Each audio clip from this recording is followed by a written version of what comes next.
નરસિંહ, ઝવેરને કેમ છે હવે? ભાંગી પડી છે, ઓરડામાં આરામ કરે છે. હા, નરસિંહ હજુ ઘેર નથી આવ્યો. કોણ જાણે ક્યાં ગયો હશે. બંસી, બાપ, નરસિંહ ગામમાં પાદરે છોકરાઓ સાથે રમતો હશે ને? હા હા, પણ સંધ્યા પહેલા તો આવી જાય છે.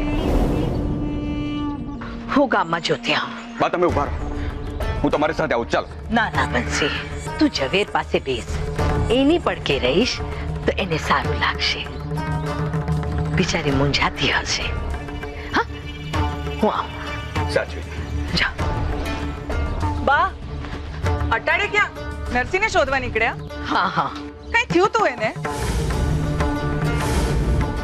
પવન વેગે દોડીને જતો હતો. મારી હારે ભટકાયો ને મારું બેડલું એ ફોડી નાખ્યું. તમે કઈ તરફ ગયો? ગામના પાદર વળી ગયો છે. બા, ચાલો આપણે સાંભળો, ઝવેર પાસે તમે થોડી વાર બેસો. અમે આવીએ છીએ.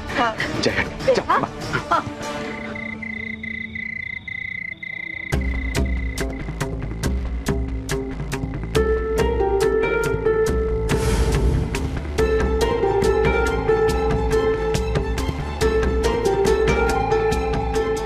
ભરકી ગયો. એ કાળમુખો મારા બાળકને ભરકી ગયો અને હું કાંઈ ના કરી શકી.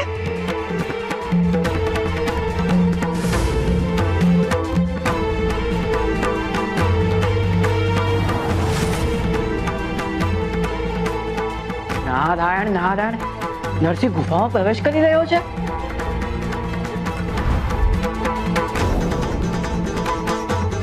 કાના, કાના રોકો એને.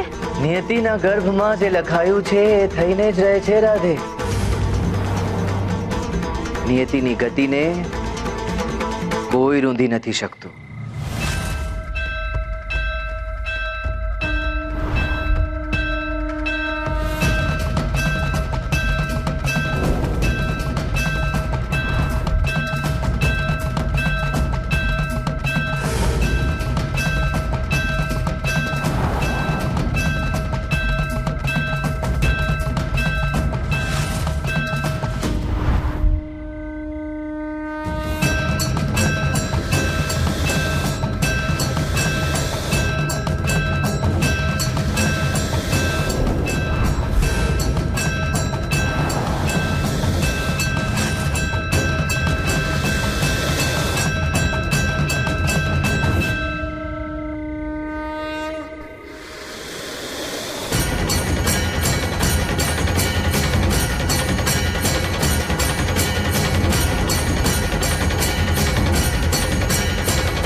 નરસિંહ! નરસિંહ! અરે અરે વિદ્યાધરભાઈ, તમે નરસિંહને ક્યાંક જોયો? બા, અમે તો અહીંયા ક્યારના બેઠા છીએ, અહીંયાથી નથી નીકળ્યો. મહાદેવ ક્યાં ગયો હશે?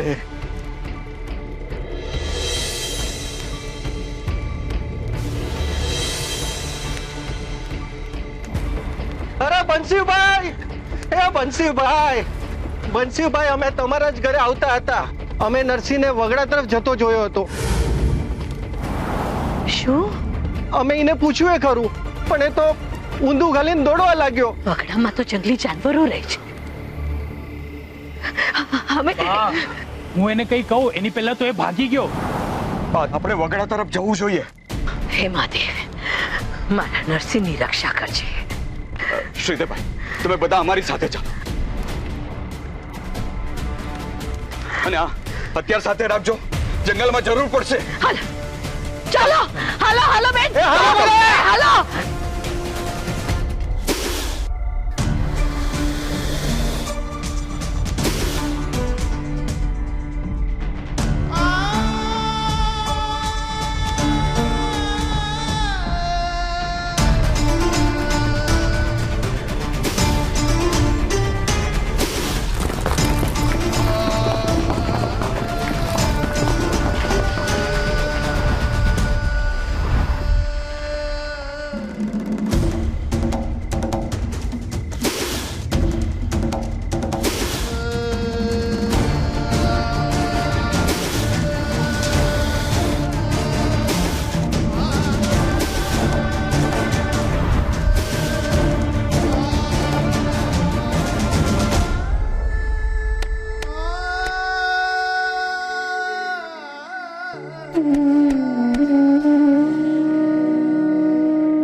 આજે મારા નરસિંહને કૃષ્ણની વાર્તા કહું.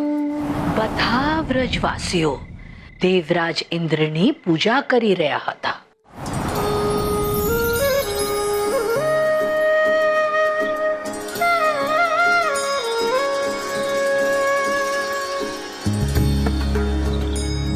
બાબા, આ શેની તૈયારી ચાલુ છે?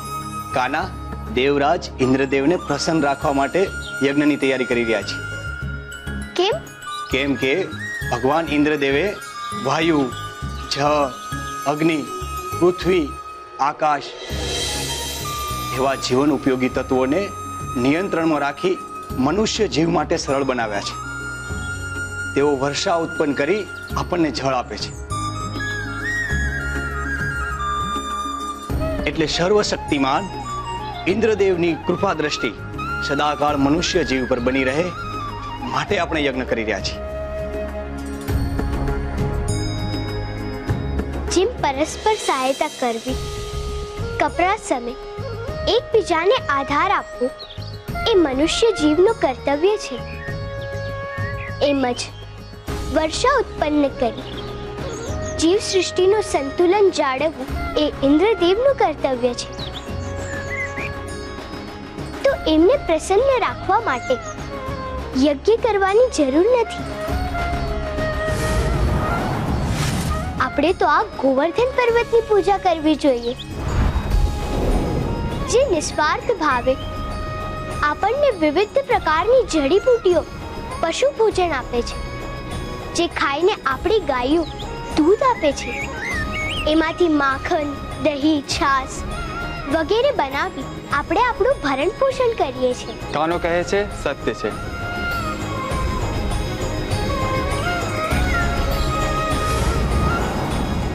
કાનાએ આ વાત આખા ગામને ગળે ઉતારી. ઇન્દ્રદેવના યજ્ઞ માટે જે સામગ્રી લાવ્યા હતા એ જ સામગ્રીથી ગોવર્ધન પર્વતની પૂજા કરી. શ્રી કૃષ્ણ ગોવિંદ હરે મુરારી હે નાથ નારાયણ વાસુદેવ. શ્રી કૃષ્ણ ગોવિંદ હરે મુરારી હે નાથ નારાયણ વાસુદેવ. શ્રી કૃષ્ણ ગોવિંદ હરે મુરારી. વ્રજવાસીઓની બુદ્ધિ ભ્રષ્ટ થઈ ગઈ છે. મારું ઇન્દ્રદેવનું આવું હરહાતું અપમાન, મારી પૂજા, મારી અર્ચના, મારી આરાધના, મારો યજ્ઞ છોડીને આ ગોવર્ધન પર્વતની પૂજા કરી રહ્યા છે. હવે વ્રજવાસીઓ આ ઇન્દ્રના કોપનો ભોગ બનશે.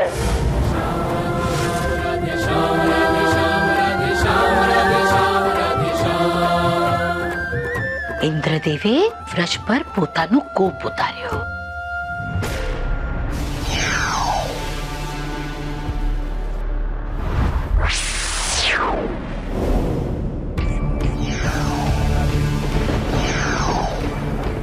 મેઘ ગર્જના થઈ, વીજળી પડી,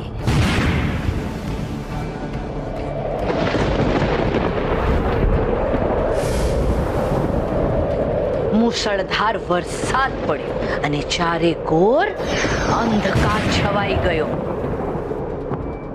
બધા કૃષ્ણના શરણે આવ્યા.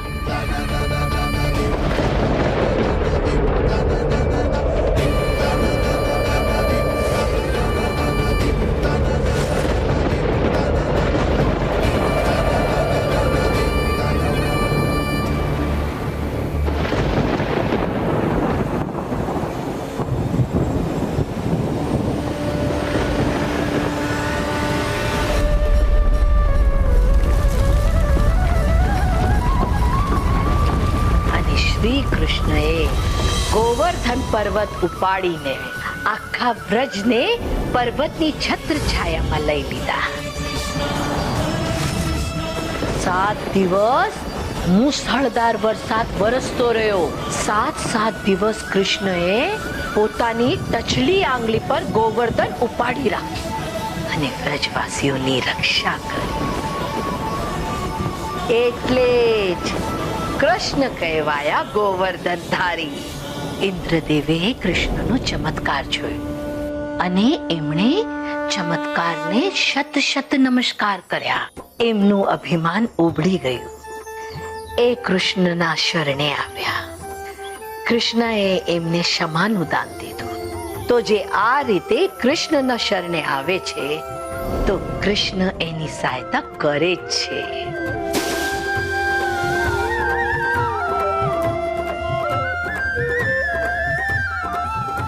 કાન્હા, નરસિંહ આપની લીલાનું મનોમન સ્મરણ કરી રહ્યો છે.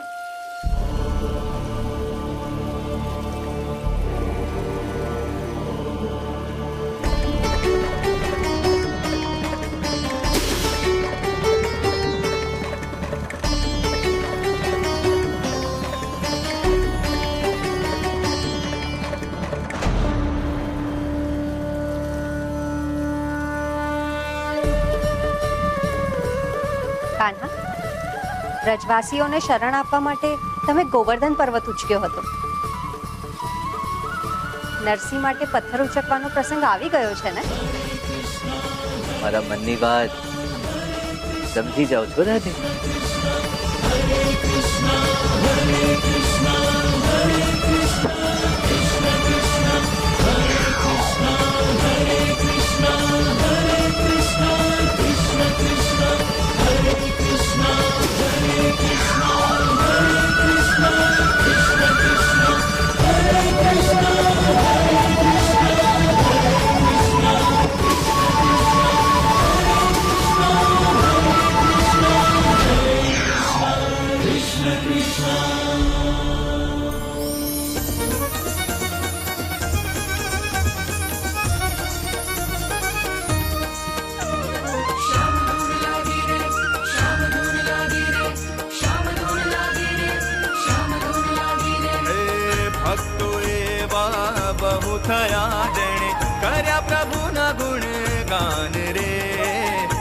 પ્રભુના ગુણ ગાન રે.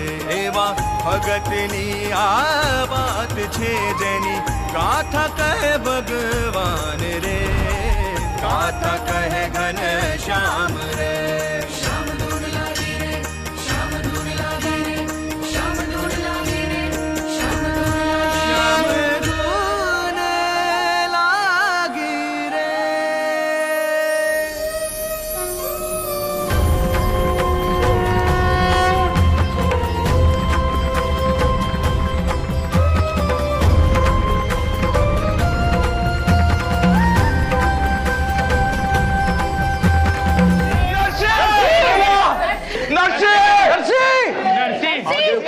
મારો ભાઈ નરસિંહ, આજો.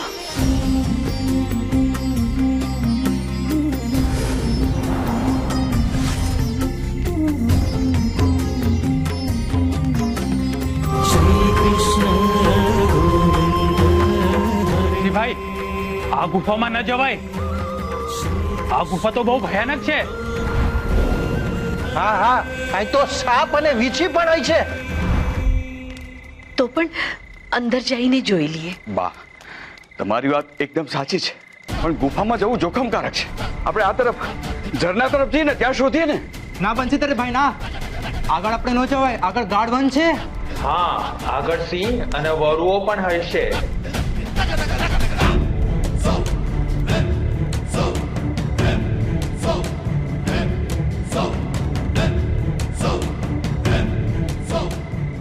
મારું મન કહે છે એક વાર ગુફામાં નજર નાખી લે. બા, મેં તમને કહ્યું ને કે ગુફામાં જવું જોખમકારક છે. આપણે આની પાછળ જઈને શોધીએ ને. ચાલો આવો. ના બંસી, તને ના આવવું હોય તો ના આવ. હું નરસિંહને લીધા વગર અહીંથી નહીં જઈશ.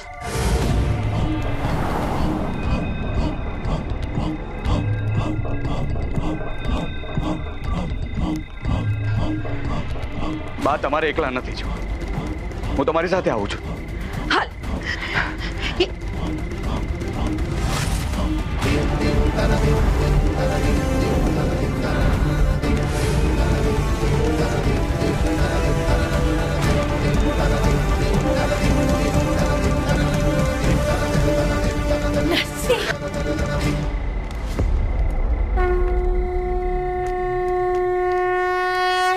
મારો દીકરો, મારો દીકરો.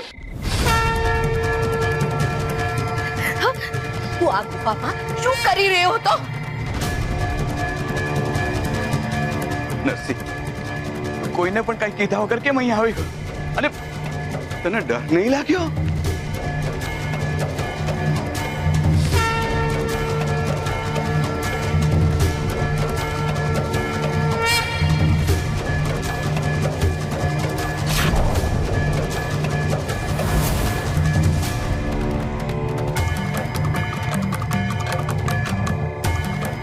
આ શું કરે છે? એ કહે છે કે એને ડર તો લાગ્યો, પણ કાનાએ ટચલી આંગળી પર ગોવર્ધન પાડ્યો હતો ને, એ વાર્તા એને યાદ આવી.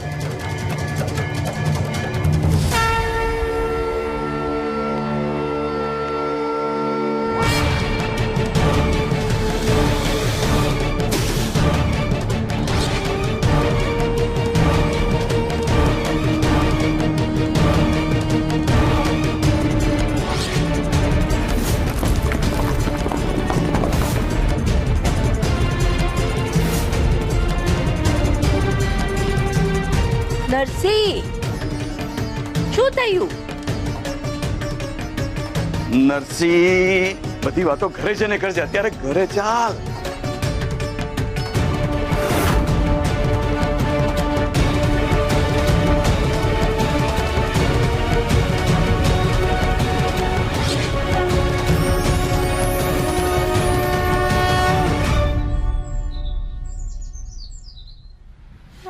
જય હાડકેશ ગુરુજી.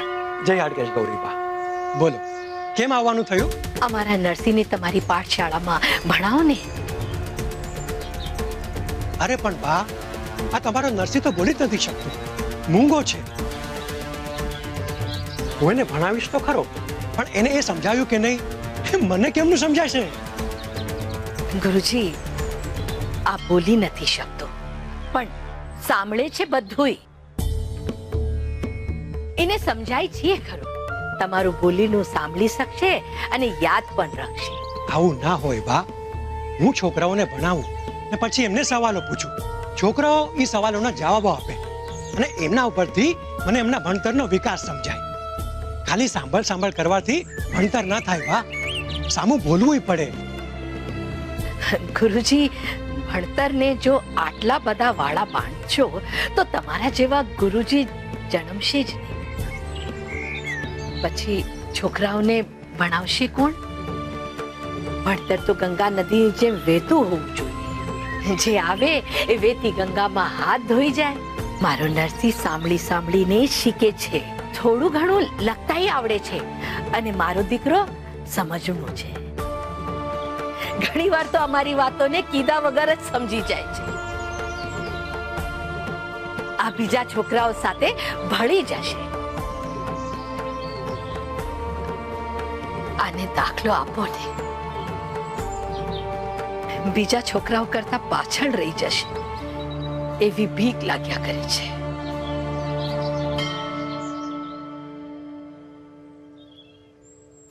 ભલે બા. તમારી ખૂબ ખૂબ મહેરબાની કરું છું. નરસિંહ બેટા, મન દઈને ભણજે હો.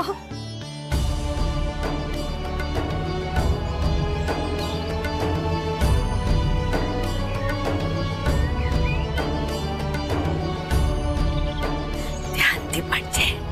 જા અંદર જાને બેસ.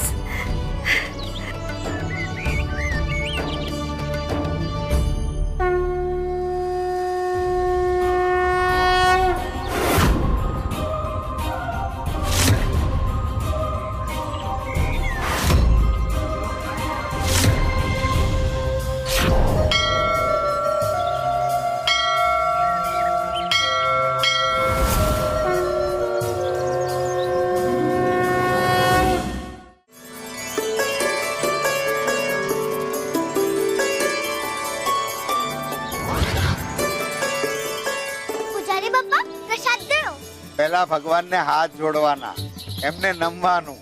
નમે ઈ ભગવાનને બહુ ગમે અને હાથ જોડે એની ભગવાન હંધી ઈચ્છા પૂરી કરે. પણ બાપુ તો કહેતા હતા આપણે ઘટ વગાડીએ એટલે ભગવાનના કાન ખુલે અને જલ્દીથી આપણી ઈચ્છા પૂરી કરે.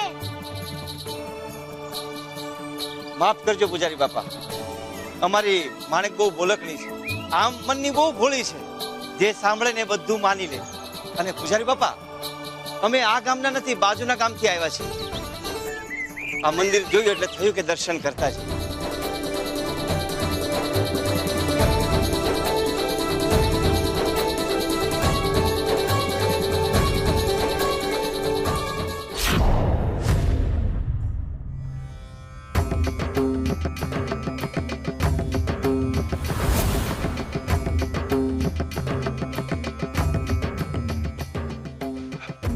ભૂરા, ઉભો થા બેટા. ત્યાં જઈને બેસી જા. નરસિંહ, અહીંયા આવી.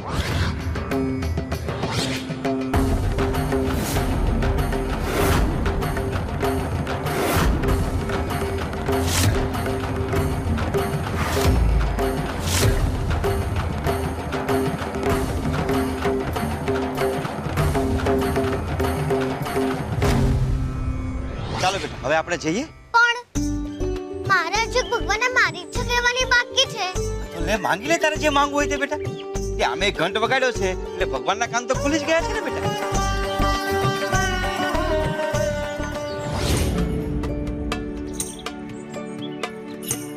ભગવાન, આ ગામ ખૂબ રૂડું રૂપાળું છે, મને બહુ ગમ્યું.